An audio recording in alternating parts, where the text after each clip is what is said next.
आज के इस खास विश्लेषण में हम एक ऐसे विषय पर बात करने वाले हैं जो बहुत ही आम है, लेकिन शायद ही कभी हम इस पर खुलकर बात करते हैं। हम शुरुआत कर रहे हैं महेश जी के घर से। माहौल एकदम खुशनुमा है, उनके बेटे आरव की शादी का जश्न चल रहा है। पूरे घर में शानदार रंगोली सजी है, दीवारों पर झालरें हैं, संगीत बज रहा है और हर तरफ मेहमानों की हंसी गूंज रही है। लेकिन इन सब के बीच घर का एक कोना ऐसा है जहां असली और सबसे ज्यादा हलचल हो रही है, और वो है रसोई। इस रसोई के ठीक बीचों बीच खड़ी है एक महिला जो बिना थके लगातार काम किए जा रही हैं। ये है सरोज बुआ। बाहर बाकी सब जश्न मनाने में मग्न है, लेकिन सरोज बुआ, वो सुबह से बस चाय, नाश्ता और खाना तैयार करने में ही जुटी हुई हैं। अब रसोई में काम करते हुए सरोज बुआ को लगातार कुछ ऐसी ही बातें सुनने को मिल रही हैं। परिवार के लोग आ रहे हैं और कह रहे हैं कि अरे, आपके हाथ का स्वाद तो बिल्कुल अलग ही है, या आप तो अकेले पूरी शादी का किचन संभाल सकती हैं। अब सच बताइए, अपनी इतनी तारीफ सुनना किसी को भी अच्छा लगेगा, है ना? सालों बाद अपने मायके आकर ऐसी तारीफें पाना उनके लिए एक बहुत ही सुखद अनुभव बन गया था। लेकिन असल में ना, यहाँ एक बहुत ही बारीक मनोवैज्ञानिक खेल चल रहा था। परिवार के सदस्य इस अत्यधिक तारीफ को एक अदृश्य करेंसी, यानी एक तरह की मुद्रा की तरह इस्तेमाल कर रहे थे। और इसी मीठी तारीफ के बदले सरोज बुआ बिना अपनी थकान की परवाह किए खुशी खुशी दर्जनों मेहमानों के लिए पोहा, उपमा और पराठे बनाती जा रही थीं। तो चलिए जरा गहराई में चलते हैं। क्या ये पारिवारिक स्नेह वास्तव में सच्चा था, या फिर ये काम निकलवाने का एक बहुत ही चालाकी भरा तरीका था? हम अक्सर अपने परिवारों में देखते हैं कि महिलाओं के घरेलू काम को बहुत ही आसानी से प्यार और कर्तव्य का नाम दे दिया जाता है। सरोज बुआ के केस में भी तो बिल्कुल यही हो रहा था ना। हर कोई उनके बनाए खाने की तारीफों के पुल बांध रहा था, लेकिन ध्यान देने वाली बात यह है कि कोई भी उनकी मदद के लिए आगे नहीं आ रहा था। तो यहाँ ये सवाल उठना लाजमी है कि क्या परिवार सच में उनके हाथों के स्वाद का दीवाना था, या फिर उन्हें बस एक ऐसा इंसान मिल गया था जो बिना कोई पैसा लिए, बिना कोई शिकायत किए 2400 घंटे उनके लिए काम कर सकता था। अब जरा सरोज बुआ के काम के बोझ की इस टाइमलाइन को देखिए।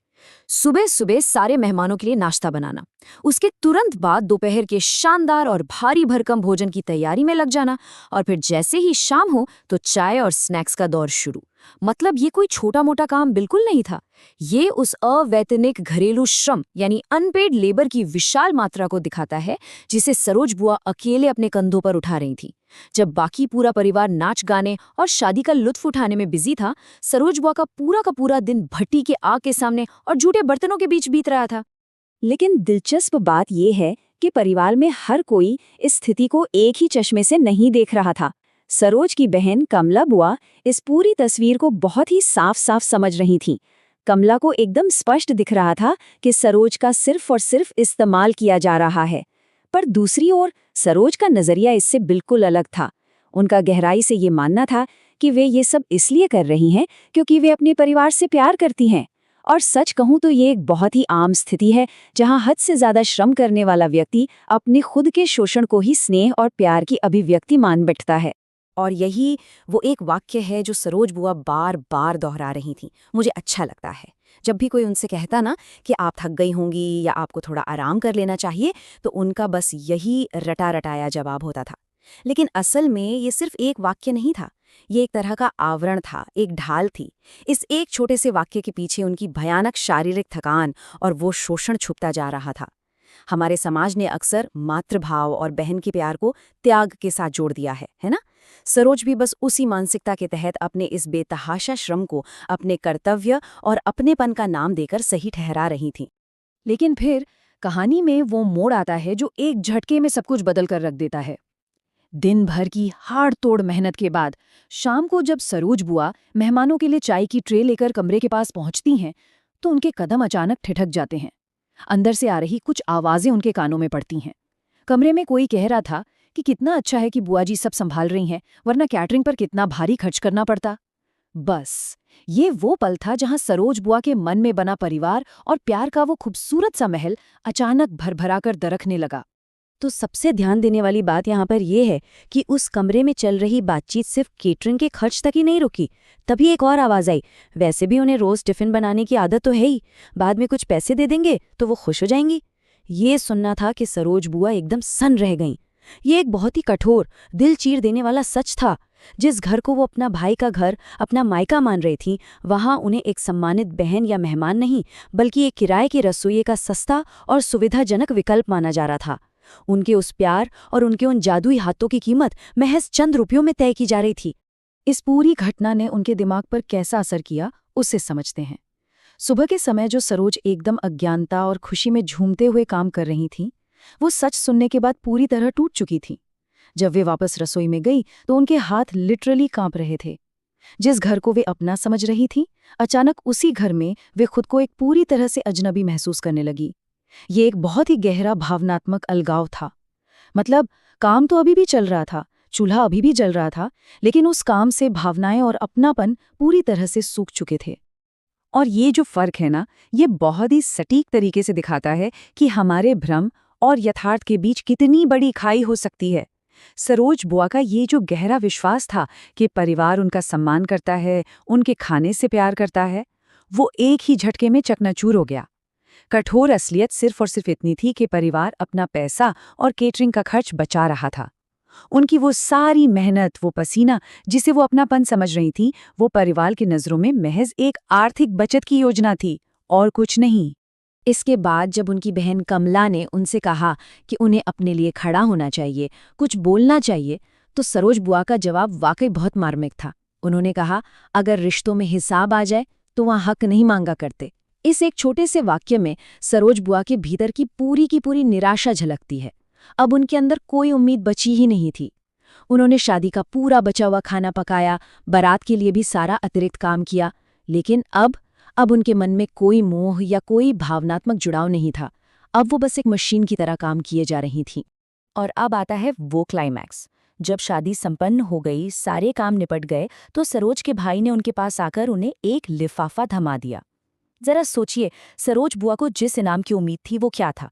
वो था सम्मान, प्यार और परिवार का एक अहम हिस्सा होने का एहसास। लेकिन उन्हें मिला क्या? उन्हें एक दिहाड़ी मजदूर की तरह उनके काम के बदले पैसों का एक लिफाफा थमा दिया गया। वो लिफाफा हाथ में लेते हुए उनका कलेजा फट रहा था, लेकिन उन्होंने अपने चेहरे पर एक फीकी सी मुस्कान बनाए रखी। इस एक घटना ने उस भाई बहन के भावनात्मक बंधन को हमेशा हमेशा के लिए काट कर रख दिया। आइए इस पूरे के पूरे लेन देन को थोड़ा समराइज करते हैं। परिवार ने अपनी सहूलियत के हिसाब से सरोज की खूब तारीफ की, फिर बड़ी ही चालाकी से उन्हें अकेले पूरी रसोई में झोंक दिया। और सबसे दुखद बात क्या रही? परिवार ने अपने इस काम को ये कहकर सही ठहरा लिया कि अरे, सरोज तो अपने दैनिक जीवन में भी टिफिन सर्विस चलाती है, तो उसके लिए ये सब नॉर्मल है। और अंत में उन्हें एक वेंडर या किसी ठेकेदार की तरह पेमेंट दे दी गई। मतलब पूरे फंक्शन में उनके साथ एक बहन, एक रिश्तेदार या एक मेहमान जैसा व्यवहार तो बिल्कुल भी नहीं किया गया। कमला बुआ जो दूर से ये सब तमाशा देख रही थीं, वो गुस्से से भर गईं। वो बर्दाश्त नहीं कर पाईं और उन्होंने सरोज से सीधे कहा, तुम एक बहन हो, मजदूर नहीं, तुम ये पैसे ले क्यों रही हो? इस पर सरोज का जो जवाब था वो एकदम ठंडा और शांत था। उन्होंने कहा कि रिश्ते तो कब के खत्म हो चुके हैं, अब बस ये लिफाफा ही बचा है। सरोज ने इस भयानक सच्चाई को पूरी तरह स्वीकार कर लिया था कि इस घर में, उनके अपने मायके में, उनका वजूद अब सिर्फ उनके द्वारा दी जा रही सेवाओं तक ही सीमित रह गया है। और फिर रात के सन्नाटे में, जब पूरा घर थकान मिटाते हुए गहरी नींद में सो रहा था, सरोज बुआ ने एक बेहद कठोर कदम उठाया। उन्होंने अपना वो छोटा सा बैग पैक किया, उस रसोई की लाइट बंद की जहां उन्होंने अपनी पूरी ऊर्जा, अपना पूरा प्यार लगा दिया था, और बिना किसी को जगाए, बिना कोई शोर किए, चुपचाप उस घर से निकल गईं। और हैरानी की बात देखिए, अगली सुबह जब परिवार उठा तो किसी को इस बात की चिंता नहीं थी कि उनकी बहन कहाँ चली गई या वो किस हाल में है। उनकी सबसे पहली चिंता सिर्फ और सिर्फ ये थी कि अब नाश्ता कौन बनाएगा। मतलब ये प्रतिक्रिया परिवार की असंवेदनशीलता की बिल्कुल पराकाष्ठा थी। इस पूरी कहानी का अंतिम निष्कर्ष एक बहुत ही कड़वी सच्चाई को हमारे सामने लाकर खड़ा कर देता है। रिश्ते तब तक ही रहते हैं जब तक वे फायदेमंद हों। कई बार परिवार के भीतर जो रिश्ते होते हैं, जो डायनामिक्स होते हैं, वे विशुद्ध रूप से लेन देन पर टिके होते हैं, जहां प्यार और अपनेपन का दिखावा सिर्फ और सिर्फ इसीलिए किया जाता है ताकि किसी का फायदा उठाया जा सके। और जैसे ही वो फायदा खत्म होता है ना, या उस फायदे के पीछे की सच्चाई सामने आती है, तो वो रिश्ता भी ताश के पत्तों की तरफ बिखर जाता है।